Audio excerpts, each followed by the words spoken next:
Hi అండి అందరికీ. ఈరోజు నేను శుక్రవారం కదండి, అమ్మవారికి పూజ చేసుకున్నాను అండి. ప్రసాదం కింద సేమియా కేసరి చేశాను. ఎలా చేశానో చూద్దాం రండి. ముందుగా కడాయి పెట్టుకొని కడాయి హీట్ చేసుకుందాం అండి.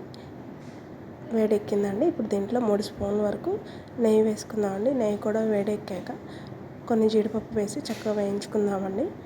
జీడిపప్పు నేనైతే జీడిపప్పు వేసుకుంటున్నాను అండి. ఈ ప్లేస్లో జీడిపప్పు ప్లేస్లో మీకు ఎన్ని డ్రై ఫ్రూట్స్ వేస్తే అన్నీ వేసుకోవచ్చండి. నేనైతే కొన్ని జీడిపప్పు వేసుకొని చక్కగా దోరగా వేయించేసుకుంటున్నానండి. కిస్మిస్లు కూడా వేసుకుంటారు, ఇంట్లో పిల్లలు తినరండి, ఎందుకు పడేయడం అని ఇంకా నేను వేయనండి అసలు కిస్మిస్. చక్కగా జీడిపప్పు వేగిపోయినాయండి, తీసి పక్కన పెట్టేసుకున్నాను. చూసారండి, తీసి పక్కన పెట్టేస్తున్నాను. చూసారండి, వేయించేసుకొని పక్కన పెట్టేసుకున్నాను. ఇప్పుడు ఒక కప్పు సేమియాలు వేసుకొని చక్కగా దోరగా వేయించుకుందామండి.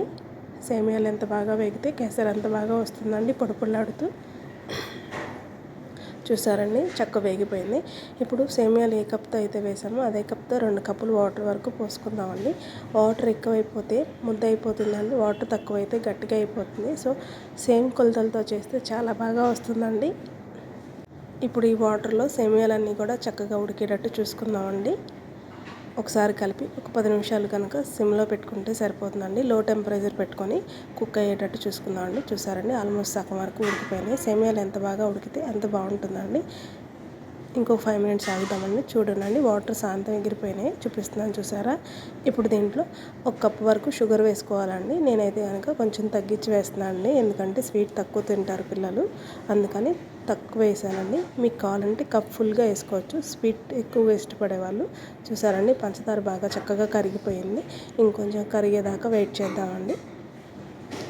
చూసారండి, ఆల్మోస్ట్ చక్కగా దగ్గరికి అయిపోయింది. చక్కగా ఇంకొకసారి 5 మినిట్స్ ఆగుదామండి. అయిపోయిందండి, చక్కగా బాగా కలిసిపోయింది. అడుగంటుందండి, చూసుకోవాలి, లేదంటే అయిపోయిందండి. శాంతం పంచదార అంతా కూడా దగ్గరికి అయిపోయింది చక్కగా. ఇప్పుడు దీంట్లో నేను 1/2 టేబుల్ స్పూన్ యాలకుల పొడి వేసుకున్నానండి. అది కూడా ఒకసారి కలిసేటట్టు చక్కగా చూసుకున్నాము. ఇప్పుడు దీంట్లో నేను 1 స్పూన్ దాకా నెయ్యి కూడా వేసుకుంటున్నానండి. నెయ్యి వేసుకోవడం వల్ల చక్కగా పొడిపొలాడుతూ చక్కగా బాగుంటుందండి. పైగా తినేటప్పుడు సేమ్ ఫ్లేవర్ చాలా బాగా తెలుస్తుందండి, నెయ్యి ఫ్లేవర్. ఇంకొకసారి చక్కగా మొత్తం అంతా కలిసేటట్టు కలుపుకుందామండి. ఇప్పుడు దీంట్లో నేను చిటికెడు పచ్చకర్పూరం వేస్తానండి. పచ్చకర్పూరం వేయడం వల్ల మంచి సువాసన వస్తుంది. అలాగే మనం ముందుగా వేయించుకున్న జీడిపప్పు కూడా వేసుకొని ఇప్పుడు మొత్తం ఒకసారి కలిసేటట్టు కలుపుకుందామండి. అంతే అండి, అయిపోయింది. 10 నిమిషాల్లో చక్కగా ఇంట్లో ఫ్రూట్స్ ఏమీ లేనప్పుడు 10 నిమిషాల్లో ప్రసాదం చేసుకొని పెట్టేసుకోవచ్చండి. చాలా ఈజీగా అయిపోతుంది. నేను అమ్మవారికి ప్రసాదం అయితే పెట్టేసుకుంటున్నానండి. అలాగే నా వీడియో కనుక మీకు నచ్చితే కనుక లైక్ చేయండి, సబ్స్క్రైబ్ చేసుకోండి.